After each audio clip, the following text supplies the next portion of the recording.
السلام عليكم ورحمة الله وبركاته. أبنائي طلبة وطالبات الصف الأول إعدادي، أهلا وسهلا بكم حبايبي في فيديو جديد. النهاردة إن شاء الله هنحل مع بعض الاختبار الخامس، صفحة 45 46 47، ملحق المعاصر إنجليزي أولى إعدادي. يا ريت يا شباب ما تنسوش اللايك والاشتراك في القناة عشان يوصلكم كل جديد يا حبايبي. من المراجعات نقول بسم الله.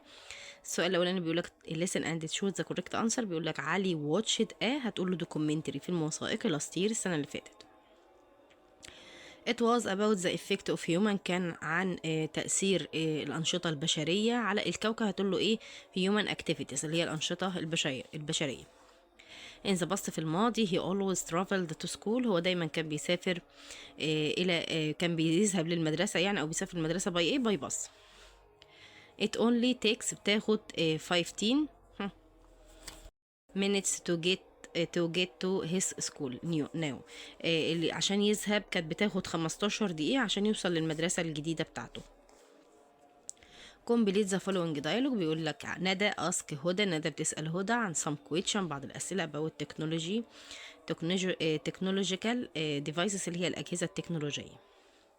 Hi هدى، do you think technology is important in our life؟ هل تعتقدي ان الأجهزة الإلكترونية أو التكنولوجية مفيدة في حياتنا؟ قالت لها شور بالتأكيد. قالت لها واي، ردت قالت لها because it help us، لأنها بتساعدنا do many things، ان احنا نعمل العديد من الأشياء in our daily في يومنا في حياتنا اليومية in our daily life في حياتنا اليومية. قالت لها which device do you think is the most important؟ أي جهاز بتعتقد إن هو أكثر أهمية؟ قالت لها I think the smartphone، أنا بعتقد التليفونات الذكية. قالت لها when did you buy one؟ أنت إمتى اشتريتي واحد؟ قالت لها I bought smartphone 3 months ago، منذ 3 شهور. طيب هنا هتقول لها why do you need a smartphone in your daily life؟ ليه انت بتحتاجي التليفون في حياتك اليومية؟ قالت لها to communicate، عشان اتصل with friends مع اصدقائي، text message وارسل لهم رسائل are really easier، وكمان بيكونوا سهلين. قالت لها هنا خلاص المحادثة خلصت. السؤال الثالث read and complete the text with the words in the list. بيقول لك هنا كمل النص بالكلمات الموضوعة. هنا بيقول لك today اليوم is the school sports day، بيكون اليوم الرياضي للمدرسة. our student طلابنا aren't having lessons this afternoon، يعني ما عندهمش دروس أو حصص في هذا بعد الظهر. at the moment في هذه اللحظة two students، 2 من الطلاب هتقول له are running، كانوا بيمارسوا رياضة الجري and their parents والوالدين أو أبائهم are watching them، كانوا بيشاهدوهم. that is great، عظيم. some students بعض الطلاب are playing tennis، كانوا بيلعبوا كرة التنس on the tennis، هتقول له tennis court، في ملعب التنس. behind me خلفي. it look like an interesting game، تبدو انها لعبة شيقة. the football team فريق الكرة are getting ready، كان جاهز for their match لماتشهم. wait a minute وانتظر دقيقة. one student واحد من الطلاب is walking onto the football field، كان بيتمشى كده في ملعب كرة القدم. he is هتقول له ايه؟ the captain، كان الكابتن بتاع الفريق of on the teams. طيب now both of the team، كل من الفريقين are there، كانوا هناك. it's time for the game to start، إنها خلاص وقت اللعبة بدأ خلاص.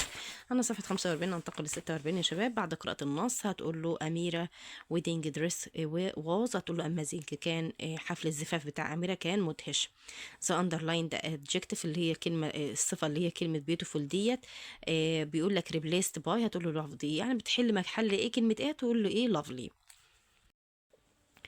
the underlined pronoun الكلمة تحتها خط اللي هي كلمة it refer to بتعود إلى wedding dress، إلى فستان الزفاف. طيب يا شباب هنا بيقول لك answer the following question what is the main idea of the passage؟ إيه هي الفكرة الرئيسية للنص؟ هتقول له wedding party. هو was wearing جلابية، من اللي كان بيرتدي الجلابية؟ هتقول له the groom اللي هو العريس. what do you think of the wedding؟ انت بتعتقد ايه عن حفل الزفاف، او ايه رأيك في حفل الزفاف؟ هو قال له it was amazing او it's amazing، كان خيالي يعني مدهش وخيالي. choose the correct answer to win the game، عشان تفوز بالمباراة او باللعبة. you have to play faster than other، هتقول له openest، لازم تكون اسرع من اللاعب المعاكس ليك او اللاعب المقابل ليك. water from الماء بيجي the river من الأنهار is coming in our into our houses اللي بيدخل منازلنا there is هتقول له upload. الماء الكتيرة اللي بتخش منازلنا ديت بتعتبر فيضان. can you see شو can you see how strong the wind is بيقول لك هل انت تستطيع ان انت تشوف العاصفة القوية there is a storm دي بتكون عاصفة. if water cools لو المية بتكون باردة to a temperature درجة الحرارة of 0 درجة مئوية it always دايما بتكون freezes يعني بتكون متلجة into solid ice. بيقول لك هنا my family and I like to go for walk in a natural عائلتي وأنا بنحب إن احنا نذهب إن احنا نتمشى في الطبيعة. حلينا صفحة 46 ننتقل لصفحة 47 يا شباب. بيقول لك the woman المرأة who just married اللي هي مقبلة على الزواج is the هتقول له the bride بتكون العروسة. it was a very هتقول له tiring إنه كان مرهق جدا أو إنه كان يوم مرهق جدا أهو tiring day يعني يوم مرهق but really fun لكن حقا كان إيه كان ممتع. I like my laptop أنا بحب اللابتوب بتاعي and my games console وبحب كمان لعبة أو وحدة الألعاب بتاعتي. can you answer the phone please ممكن ترد على التليفون من فضلك. can you بتاخد الفعل في المصدر يا شباب. طيب she هتقول له is studying math at the moment دي زمن المضارع المستمر فبتاخد is studying. هنا في الكومبليت ذا سنتنس نمبر 1 هتقول له هي repairs هي بتعد his computer now هي بتعد الكمبيوتر بتاعها الآن.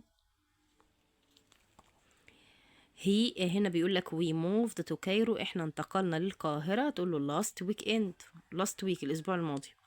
هنا هتقول له where did you buy your bag انت اشتريت شنطتك دي منين قال له at the market من السوبر ماركت. if we don't water plant لو احنا ما عندناش ميه زي النباتات زي داي هتموت.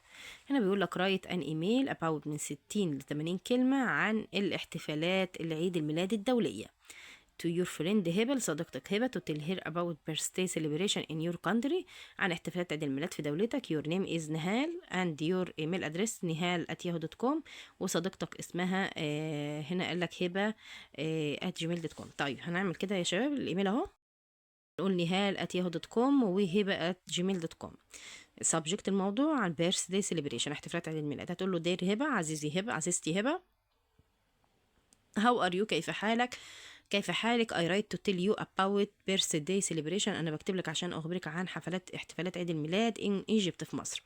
birthday are celebrated all over the world واحتفالات عيد الميلاد حول العالم in Egypt في مصر we make احنا بنعمل birthday cake بنعمل كيكة عيد الميلاد و pot candle احنا بنحط الشمعات in the birthday cake في الكيكة بتاعت عيد الميلاد to show the age عشان نوضح العمر. we hung up streamer and a balloon واحنا بنعلق بننفخ وبنعلق البلالين we invite our family وبندعو عائلتنا and friends والأصدقاء we sing happy birthday وبنشغل أغاني سعيدة لحفلات عيد الميلاد and have fun وبنكون مستمتعين. see you later نهال. كده يا شباب نكون حلينا مع بعض الاختبار الخامس. ما تنسوش تدعمونا بلايك واشتراك في القناة. بالتوفيق والنجاح يا رب. مع السلامة حبايبي.